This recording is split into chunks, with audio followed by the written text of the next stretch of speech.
My name's Brooke Paulin. I am from Mississauga, Ontario, so just outside of Toronto. I was diagnosed in February of 2014, so I guess 4.5 years ago, so just shy of 5. I was a competitive athlete growing up. I represented Canada in figure skating. I was a pair skater, so obviously aerobic capacity was pretty much second to none. I retired, quote unquote, when I was about 21. And it was actually at that point, I'd given up my relationship with the gym because having been forced to go to the gym my entire life, once I was no longer forced, that was kind of that. But shortly after, I decided to do a charity bike ride with my mother to raise money for palliative care, a local hospital where we live for palliative care. And I just couldn't keep up for the life of me. Biking was ridiculously hard. And I still didn't really think anything of it. I thought I was just out of shape, and this is what not going to the gym does to somebody. And it took about 6 months for me to realize, nope, something is seriously wrong. This is not normal. I should not be short of breath. Granted, winters are cold in Toronto, but I should not be short of breath walking across a parking lot in the middle of winter, not to the extent I was. So I actually ended up going to a walk-in clinic thinking I was just going to have pneumonia. They were going to diagnose me with some sort of maybe viral infection, something affecting my lungs, take some sort of medication, I'd be better. Sure enough, I was actually sent to another local hospital and admitted there into cardiology for 10 days. I have a lucky story. It only took 10 days for me to get the proper diagnosis. I know, unheard of, but that was that. So 10 days in cardiology, a referral to our local pulmonary hypertension clinic, which happened a week after diagnosis, and that was where it was confirmed. So during my stay in the hospital in cardiology, it was really just like a fog. I remember being there. I remember medical jargon being thrown around, but I don't remember them ever saying pulmonary hypertension. I know that they did because both my parents heard it there for the first time, but I have no recollection of that. I did find out actually during that stay, I also have a heart defect. I have an ASD, so that I've obviously had my entire life, but that I recall from that conversation.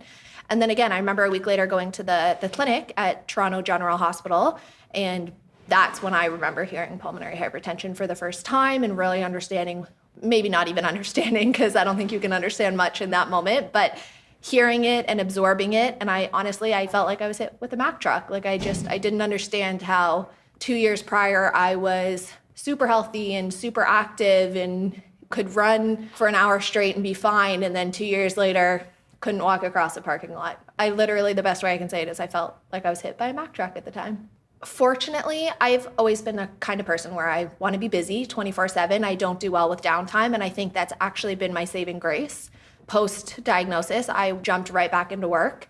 And my boss at the time was super understanding. He's still a mentor. I no longer work for him, but he is still a mentor of mine in my professional life and now personal life, obviously, as well.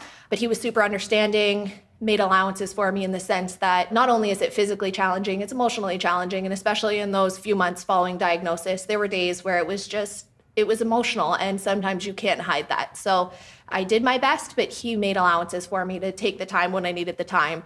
And I actually think that was the best blessing, the best gift anybody could have given me, because that allowed me to live with the diagnosis, figure out what this new normal was going to look like, but continue to work, which again, for me, was what I needed, because keeping busy is, I think, what helped me actually move into that new normal, into the understanding, into the acceptance almost, and then figuring out this is the hand of cards that I was dealt. How do I now move forward and make sure that I'm still living a fulfilling life while taking care of myself and this disease and doing what I can to raise awareness.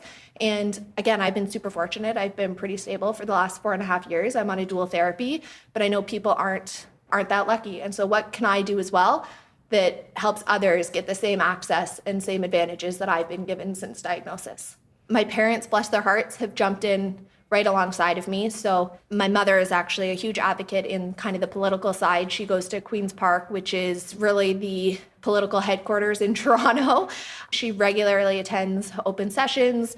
Now, because of the advocacy work she's done, she's also been invited to advisory committees. We're trying to do the national pharmacare in Canada, and she's actually been invited to speak and share her thoughts, which is amazing. My dad, as well as my mom, they host a yearly golf tournament in Brampton. So again, just outside of Toronto, where we kind of try to get people together. And whether you golf or you don't, come out for the day, have a great time. Let's raise money and awareness. So next year will actually be our 5th year doing that.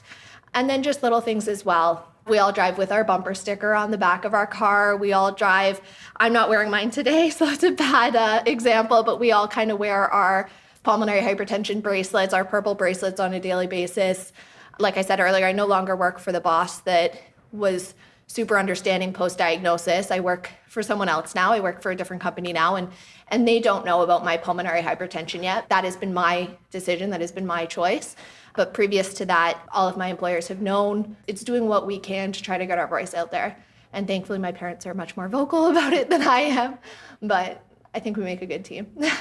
I think recognizing, again, we hear it a lot, but that your life is going to be different, but it's going to be a new normal. You're going to acclimate to whatever that normal is, and it may not look like what your life looked like 2 years prior, but it doesn't mean that it still can't be fulfilling in whatever capacity that is. So for me, that was to make sure that I could still work and stay busy. So not necessarily in a, I'm making money kind of way, but whether it's volunteering, whether it's some hobby, if it's knitting, I think keeping yourself busy, that helps your mental health. So just stay busy, stay talking. What I did, and hindsight 2020, wish I didn't, I pushed some of my friends away. In those early months, you're trying to understand and wrap your head around this new normal and this disease that you've never heard of. Now, how do you bring your friends into that too? Into your lowest moments, how do you bring your friends in and ask them to understand when you're not understanding? Hindsight 2020, that's the worst thing I could have done. Thankfully, they've all been very understanding, but hindsight 2020, don't push people away. That's another big thing, is it's easy to kind of isolate yourself and think that nobody will get it and you're alone in this and nobody will understand. You'd be absolutely wrong.